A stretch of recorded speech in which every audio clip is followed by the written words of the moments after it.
Sí. Don Eddie, Bueno. yo quiero entrar, y discúlpame si no, quiero entrar a la parte electoral. ¿Cómo observo, cómo ve este proceso electoral con la experiencia como ex miembro de la Junta Central Electoral? ¿Está cumpliendo la Junta Central Electoral con el cronograma? ¿Hay tiempo para el cumplimiento de ese cronograma? ¿Cuáles son las dificultades que a tu juicio observa en este proceso? Sí, yo pienso que la Junta va cumpliendo con el cronograma. Estamos hablando de que el cronograma regresivo se elabora con tiempo. Ahora ha sido un proceso muy accidentado como producto de la implementación de la ley de partidos primero y luego la nueva ley del régimen electoral con todas las correcciones que le hizo o le han hecho hasta ahora el Tribunal Constitucional y el Tribunal Superior Electoral. Entonces la Junta en ese sentido ha tenido que ir ajustando diversas situaciones como la que tiene que ver, por ejemplo, con la aplicación de la cuota de la mujer, que en principio se entendía que era nacional, y luego entonces ocurre que la aplicación es por demarcación y que precisamente hoy los partidos políticos tienen un tremendo dolor de cabeza porque van a tener que hacer ajustes para la boleta municipal en el nivel de regidores y de vocales, y esos ajustes sin lugar a dudas van a generar una situación bastante dificultosa para las élites partidarias en el día de hoy. De modo que todo eso ha hecho que la Junta Central Electoral haya tenido que manejarse dentro de esas complejidades, pero pienso que sí, que va cumpliendo con el cronograma de cara, y hay que estar claro porque a veces se confunde la cosa. En este momento las elecciones son municipales, como dijo el presidente de la Junta ayer, son municipales. No son las presidenciales y congresuales. La proclama que se hizo sobre la base de las elecciones municipales del próximo día 17. La propaganda que puede colocarse es la propaganda del nivel municipal. 16 de febrero. Todo el que está colocando propaganda para las elecciones del día 17 de mayo está violando la ley y en consecuencia es pasible de las sanciones que contempla esa legislación, incluyendo los candidatos presidenciales, incluyendo la revisión de sus candidaturas, producto de esa violación. El presidente de la Junta, cuando hace esa aseveración de que la campaña actual es solo municipal, pero que vemos los candidatos presidenciales, todos los candidatos presidenciales que han estado circulando por todo el país en juramentaciones y proclamaciones de candidatos municipales, pero que algunos entienden que eso es campaña de todas maneras. ¿Cuál es su apreciación con relación a esto? Sí, eso es campaña. Ahora, hacer una especie de deslinde entre esa campaña y la municipal ya resulta bastante difícil. O sea, todo el mundo se integra para apoyar sus candidatos municipales, porque el candidato presidencial, los candidatos y los demás candidatos son miembros del mismo partido. Ahora, lo que usted no puede hacer es colocar propaganda del nivel presidencial y de senadores y diputados, colocarla ahora, porque usted está violando la ley y eso debe tener una consecuencia. Y los violadores de la ley, ahí están las vallas y está la publicidad, tienen que ser sancionados. Todo el que coloca publicidad en este momento, que no sea candidato a alcalde, a regidor, a director de distrito municipal o vocal, está violando la ley. Es un candidato violador de la ley y eso debe tener consecuencias. Y la responsable de perseguir eso y someter al orden a esos violadores es precisamente la Junta Central Electoral. Doctor Eddie Olivares, ¿verdad? Existe la posibilidad, yo no la veo, pero bueno, usted tiene más conocimiento y experiencia que yo en la materia, de que el expresidente Leonel Fernández... ¿Perdón? No, adelante. No. Sí, pero que te tienen a uno con el aparatico. No sea candidato presidencial. Sí, claro que sí, claro. Existe la posibilidad.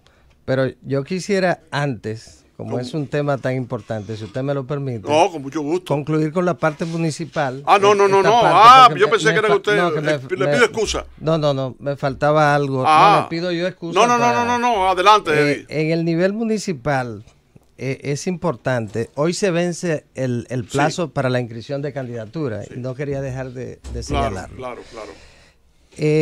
A las 12 de la noche se habrá cerrado el plazo para inscribir las candidaturas municipales, que son el altísimo porcentaje de los candidatos de las elecciones,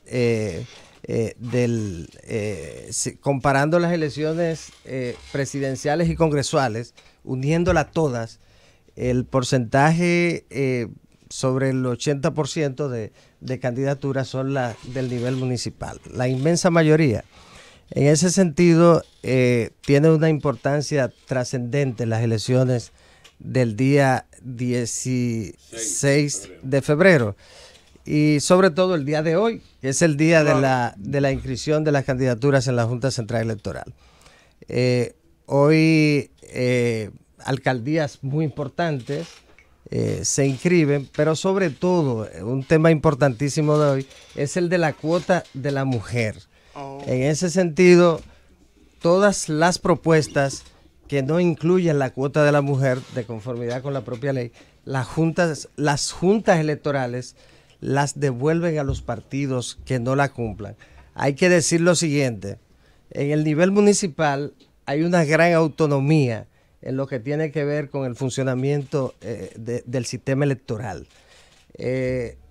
Por ejemplo, el papel de la Junta Central Electoral en el nivel municipal es de coordinación, porque el control de ese proceso lo tienen las 158 juntas electorales en todo el país. De modo que quienes admiten o rechazan las candidaturas son las juntas electorales, no la Junta Central Electoral. Quienes proclaman a los ganadores son las juntas electorales, no la Junta Central Electoral. Quien le entregan el certificado son las juntas electorales. La Junta Central Electoral tiene un rol simplemente de coordinación. De modo que esa parte es una parte fundamental que es bueno siempre tener bien presente. En ese sentido, nosotros los partidos tienen que estar claros que tienen que cumplir estrictamente con esa cuota para evitarse los inconvenientes. ¿Será David Collado inscrito hoy como candidato a alcalde del Partido Revolucionario Moderno? Pero antes hay una pregunta, sí. Una respuesta de tu parte a mi pregunta, ¿verdad? Sí, en la pregunta... adelante.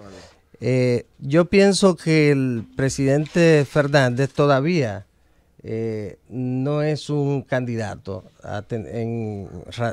Formalmente lo es porque la Junta Central Electoral lo admitió y tenía que hacerlo. Era una obligación legal de la Junta Central Electoral hacerlo, porque la Junta Central Electoral no es un tribunal. La Junta Central Electoral es el administrador del proceso. En consecuencia, no puede interpretar ni la Constitución ni las leyes. No es un intérprete de la Constitución ni de la ley, simplemente debe aplicarla. Y en ese sentido aplicó lo que decidió el Tribunal Superior Electoral. Sin embargo, todo el mundo sabe que la decisión final la tiene el Tribunal Constitucional, que ya en ese caso se aplicaría para todos los casos, todos los niveles. Hay que decirlo, ya para el nivel municipal no se podrá aplicar, porque cierra hoy el proceso de inscripción de candidaturas. Si hubiese sido así, probablemente muchas personas hubiesen aprovechado esa sentencia que favorece a Leonel Fernández para el nivel municipal, pero no se puede hacer porque cierra hoy a las 12 y no tenemos sentencia todavía. Sin embargo, los candidatos a alcalde, a diputados, y senadores que se encuentren en la misma situación del presidente Fernández. Hay que decirlo, decir cuál es el calificativo que le da la ley. Es un tránsfuga. Las personas que se encuentran en esa situación son candidatos tránsfugas. Todavía... O sea, que Leonel es un candidato tránsfuga, sería. Es el calificativo que establece el 134 de la ley.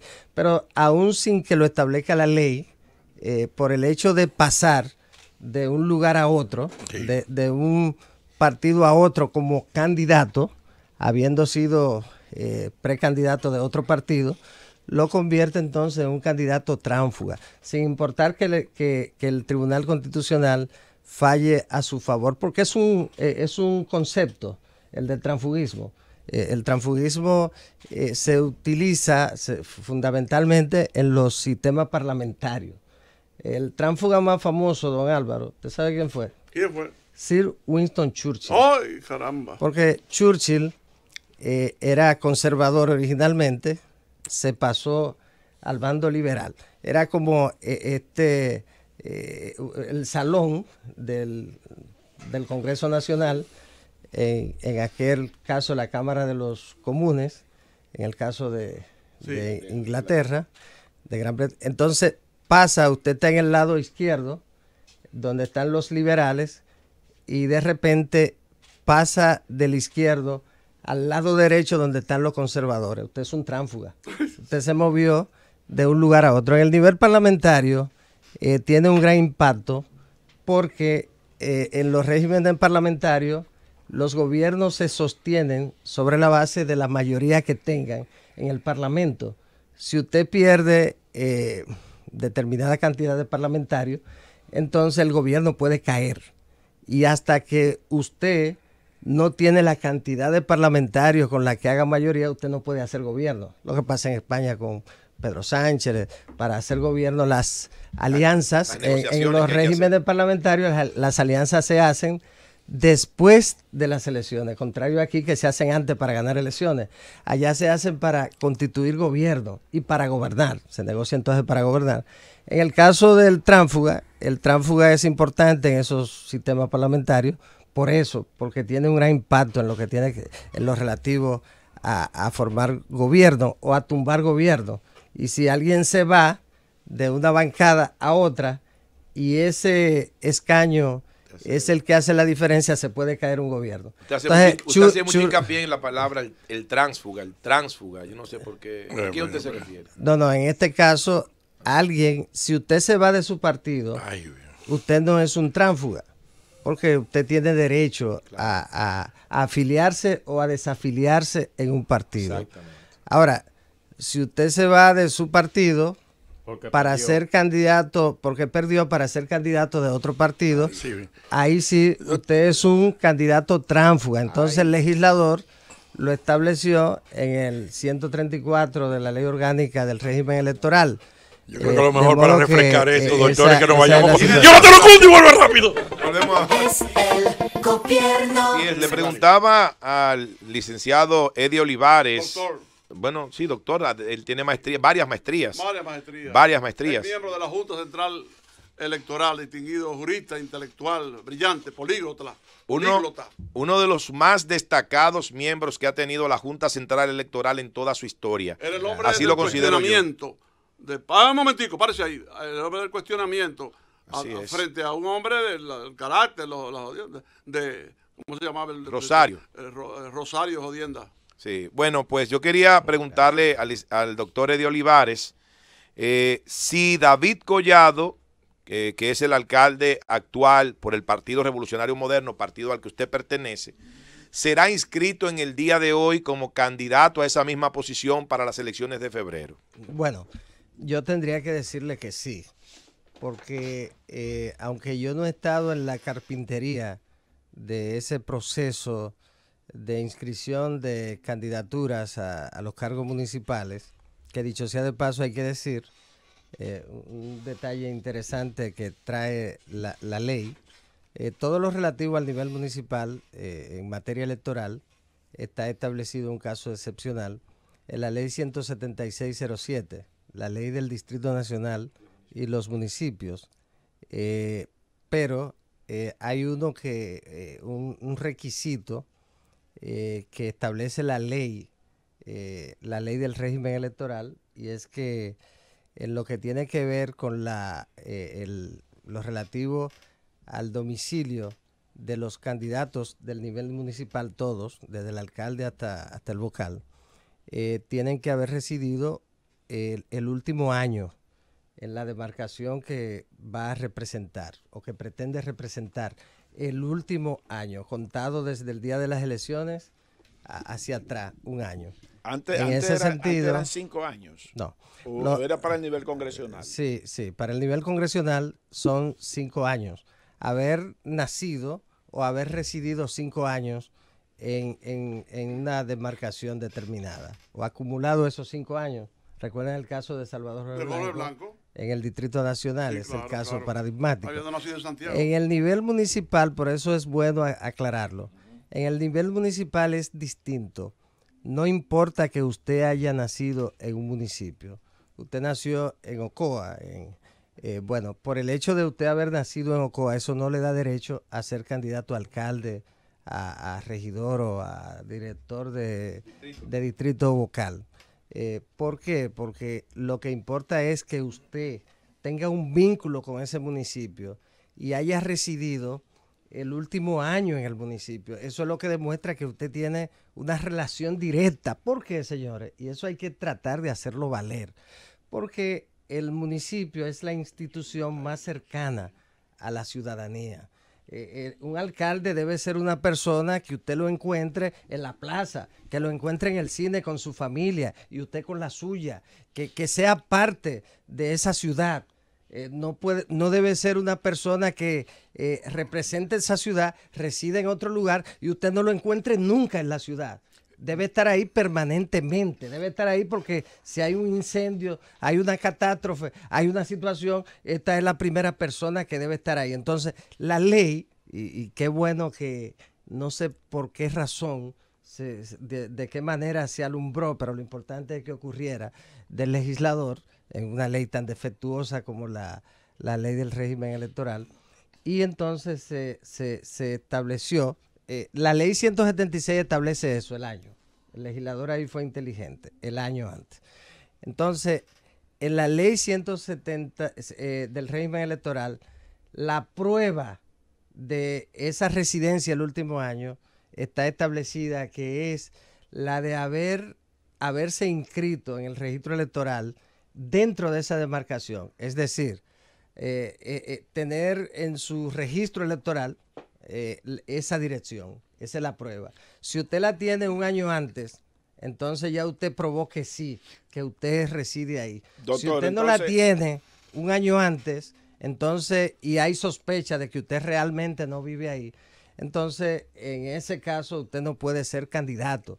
Y eso me imagino que las juntas, las 158 juntas municipales electorales deben examinarlo al momento de ver, de aceptar, de admitir esas candidaturas. Eso es importante. Usted está dando una información muy valiosa y me voy a poner de ejemplo. Hay varios ejemplos aquí entre nosotros, pero me voy a poner yo. Yo tengo una propiedad en Rancho Arriba, Ocoa. Yo voy toda la semana. 2 días, de un día para otro, lo que sea.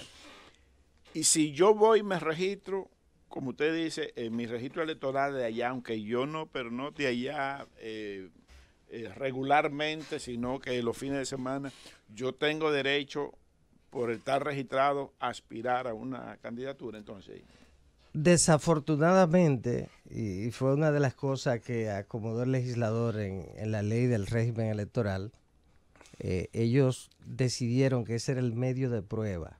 Es una barbaridad, es una barbaridad, pero bueno, está establecido ahí. Antes nosotros llegamos a rechazar muchas candidaturas a alcaldías porque alguien interponía un recurso en contra, impugnaba esa candidatura Y entonces el que la impugnaba, lógicamente tenía que probarlo, llevar la prueba. Y en muchos casos ocurrió, o el candidato debía presentar la prueba de que sí, de que residía, el pago del teléfono, la prueba de que los hijos estudiaban, por ejemplo, en colegios dentro del municipio, todas las pruebas que pudieran aportar. Y entonces la Junta, en el caso de nosotros era para el nivel congresual, senadores, como fue el caso de Jacobo en el Ceibo, que lo rechazamos porque no pudo demostrar que había residido durante 5 años en la provincia.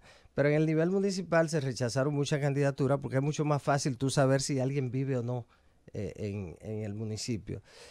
La salida del legislador, parece, con el propósito de alguna manera de favorecer, fue la de la cédula. Es una barbaridad.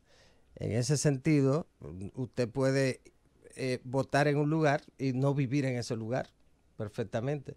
De modo que el viejo modelo de la cédula establecía, usted dice, bueno, en tiempo de Trujillo, quien se trasladaba a la capital tenía que pasar por un proceso de, ¿cómo era que decían? Que le hacían...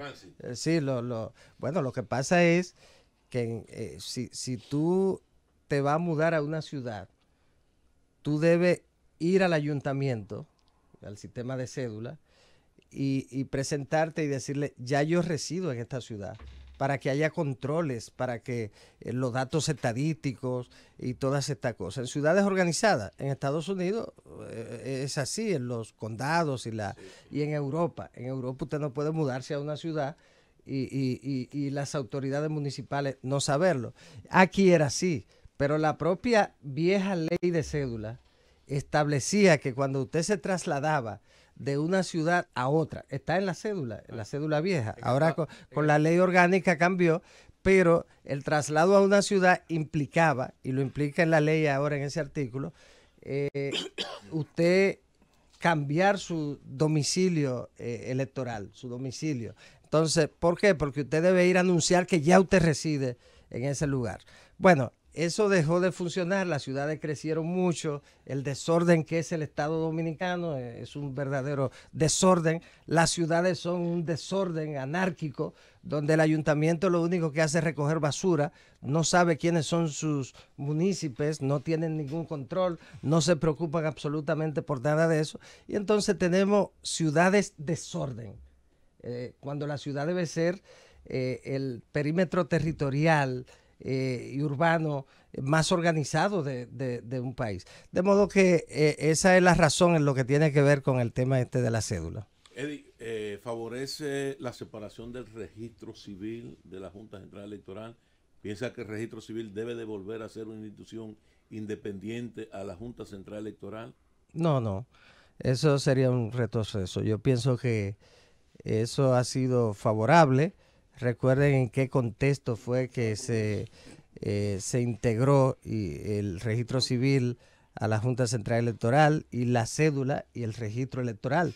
El registro electoral, en aquellos años cuando lo controlaba el Poder Ejecutivo, se inscribía en el registro a quien quisiera el presidente de turno, igual que el tema de la cédula. Por eso habían tantos desórdenes, votaba el que quería el presidente. Entonces, ese y el registro civil, porque para usted tener cédula tiene que tener acta de nacimiento. Entonces, el hecho de que un órgano independiente, especializado, como es la Junta Central Electoral, que al final el que se inscribe en el registro civil se hace adulto, saca una cédula, se inscribe en el registro electoral, es un ciudadano que adquiere todo su derecho, entonces vota. Al final de cuentas, todas esas instituciones que están todas unidas una con otra, conviene que la siga dirigiendo la Junta Central Electoral. Eddie, por tu experiencia, ¿qué tú crees que va a pasar para la Junta poder manejar todo este tema de las alianzas políticas? Se tomaron más de 2 días para poder cuadrar y aceptarla. Ahora, cuando se vaya a la votación, ¿Qué podría pasar con toda esta situación? Ya en las elecciones. Sí, en las elecciones. Luego de... Bueno, son alianzas y coaliciones diversas, eso siempre ha ocurrido. La Junta tiene el expertise, el control de todo eso. El impacto principal en este momento es precisamente para las elecciones del 16 de febrero en el nivel municipal. De modo que eso no genera ningún inconveniente, sea el voto automatizado o sea manual. De todas maneras, la diferencia son la cantidad de boletas diversas que hay que hacer, son millones de boletas, y eso implica una logística bastante compleja, pero la Junta tiene un expertise. Recuerden que estamos montando elecciones desde el año 22 de diciembre del año... 23 para las elecciones de 1924, sí. ¿Verdad? Y entonces aprovechó ahí el presidente Vicini Burgos, un gran presidente, un gran dominicano, un patriota, que se sacrificó, y entonces en el 24 vino la desocupación, sí. Aunque lamentablemente también vino la victoria de un canalla sobre un verdadero prócer, sobre don Pancho Peinado, Francisco José Peinado, y la victoria del montonero Horacio Vázquez y Lajara. Sí, y el papá de don Álvaro, que fue un destacado miembro en 2 ocasiones de la Junta Central Electoral. Perdón, Eddie, sí, porque en una ocasión pues, la Junta funcionó con un presidente y un vicepresidente. Entonces el vicepresidente... Eran tres los miembros. 3, pero también 2. Hubo de 3, don Neno fue de la Junta de 3, pero también de la Junta de 2, ¿verdad? Donde el presidente era más bien un aspecto político. El vicepresidente, como papi, era el director técnico, ¿verdad? El presidente era Ruiz Ortega, ¿verdad? Ruiz Ortega el presidente y mi padre era el vicepresidente. Era el vice, sí. Entonces, bueno, a propósito... Perdóname, que yo quiero agregar ahí, Eddie, esto de toda esa experiencia de la Junta, todos estos años, pero estamos frente a unas elecciones muy especiales, el caso de las municipales ahora, con una Navidad que arranca y prácticamente cierra todo lo que es campaña, y con un febrero de carnaval. Hay tiempo para educar a la ciudadanía con relación a lo que es esta elección con tantos candidatos y tan complicada. Lo primero es suspender los carnavales. Yo es una cuestión pagana, demoníaca. Posponerlo. Suspenderlo. Y todo el que organiza eso, preso. Sí, bueno. Deja algunos libres ahí por si la esa pregunta de don Willy es sumamente importante. Claro que sí. Miren, un papel fundamental en un proceso electoral es precisamente la información. El elector informado. El elector dominicano es un elector desinformado, porque no hay absolutamente ningún tipo de control en lo que tiene que ver con la calidad de la información hacia el electorado.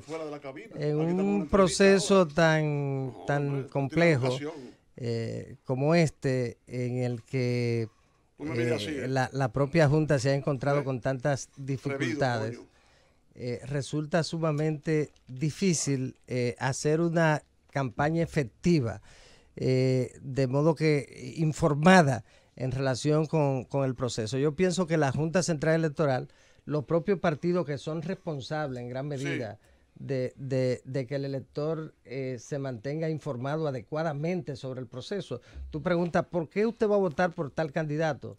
Bueno, no sabe por qué. Usted se para por ahí y le pregunta, ¿por qué su candidato es este? Bueno, porque el partido, porque tal cosa. Pero no es un elector informado. En ese sentido, de eso se encarga el órgano electoral, se encargan lógicamente los partidos políticos, pero los partidos se encargan de desinformar, de tratar de convencer al elector sobre esa base, pero los medios de comunicación juegan un papel importante en ese sentido. Pero ¿qué son los procesos electorales? Sobre todo en estos tiempos. Bueno, son procesos en el que el elector vota por el que más le repita la publicidad en la televisión, en la radio, y por el que le garantice, en los casos de los electores más pragmáticos, que son parte del clientelismo, quien le garantice la solución de su problema, pero no sobre la base de aspectos programáticos. ¿Qué planteamiento hace un candidato o un partido en cualquiera de los niveles? Ningún planteamiento serio, real, responsable. Entonces, la información es fundamental, pero estas van a ser unas elecciones desinformadas. Eddie Olivares, quería preguntarle, antes de irse, don Álvaro tiene una inquietud que la manifestó en estos días en un comentario que hizo aquí en el programa. Como vamos a tener en estas elecciones un voto automatizado parcial, es decir, el 60% de los colegios electorales van a utilizar voto automatizado, el 40% la boleta física normal, tradicional, la que hemos visto siempre. Ahora, don Álvaro preguntaba, ¿dónde se va a implementar el voto automatizado? Al final, ¿qué va a prevalecer? ¿El conteo del voto automatizado o el conteo manual que se ha dicho que se va a hacer 100% en esos lugares? Sí. Una resolución acertada de la Junta Central Electoral fue precisamente esa, ante la situación que se había presentado.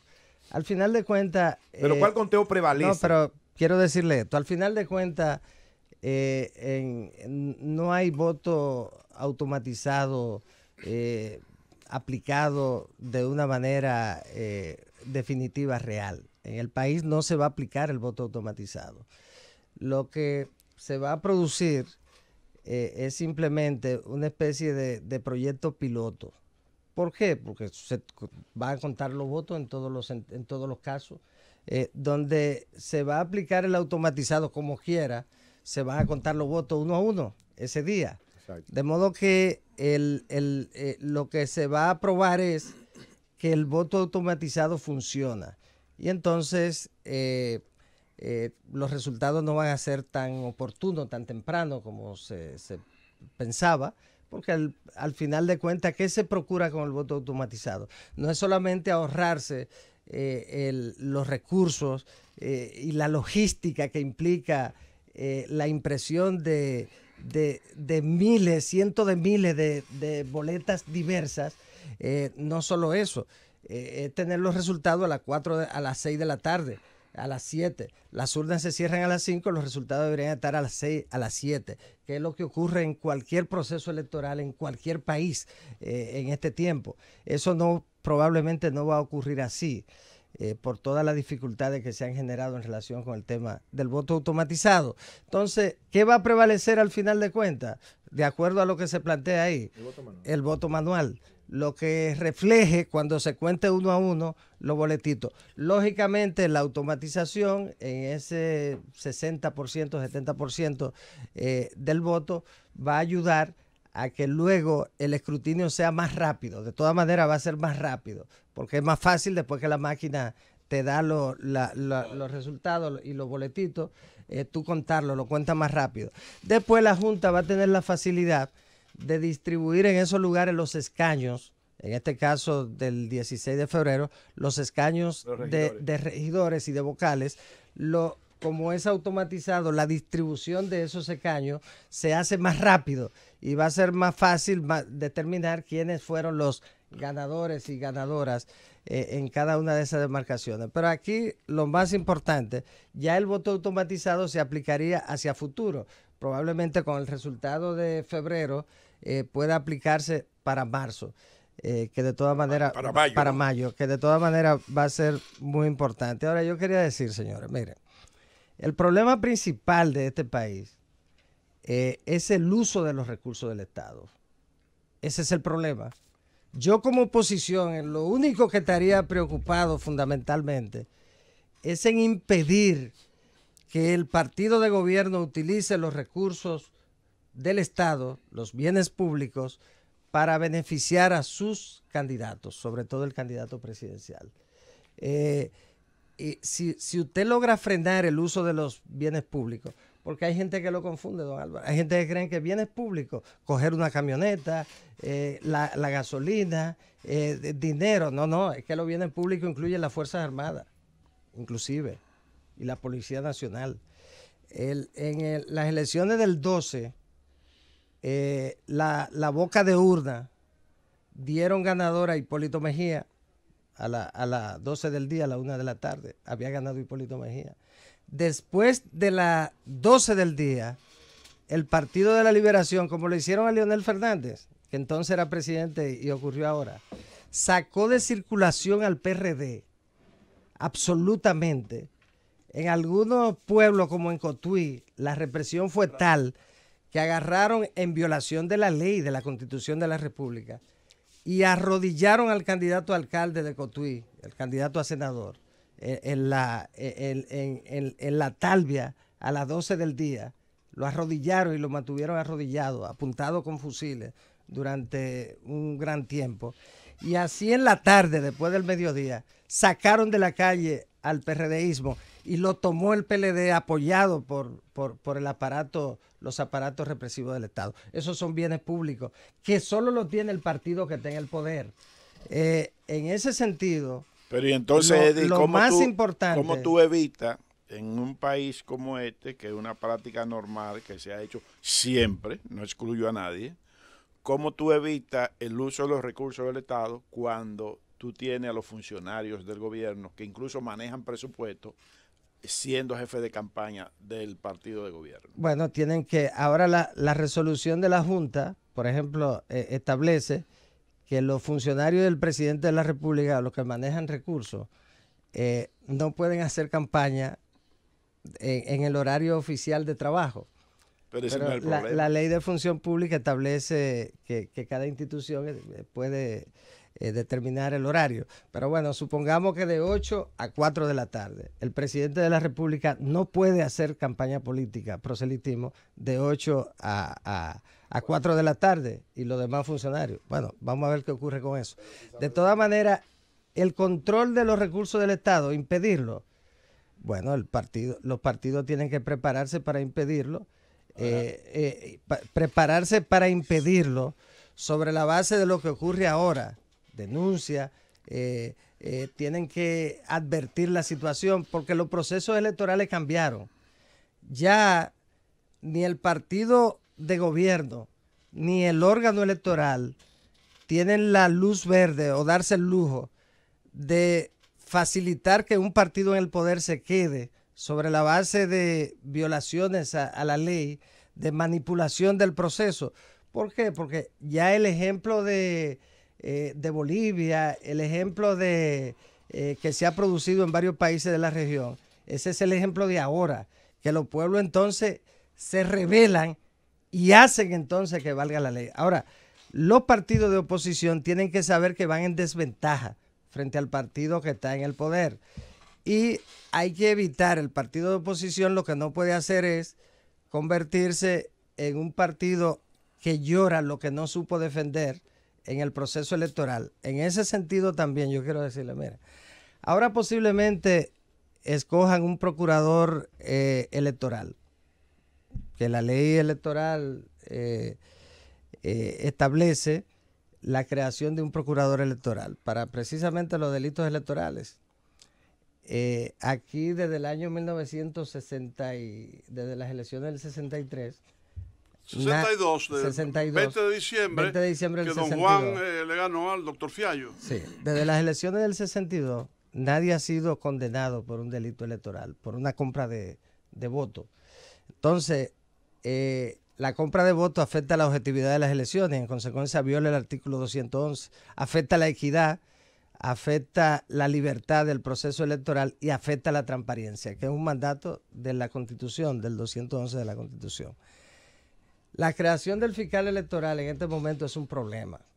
¿Por qué? Porque es un dependiente del Procurador General de la República y le agregaría un ingrediente negativo al proceso, porque absolutamente nadie va a aceptar el resultado de ninguna acción de un procurador que sea un dependiente del Procurador General de la República, que es un cuadro del partido de gobierno.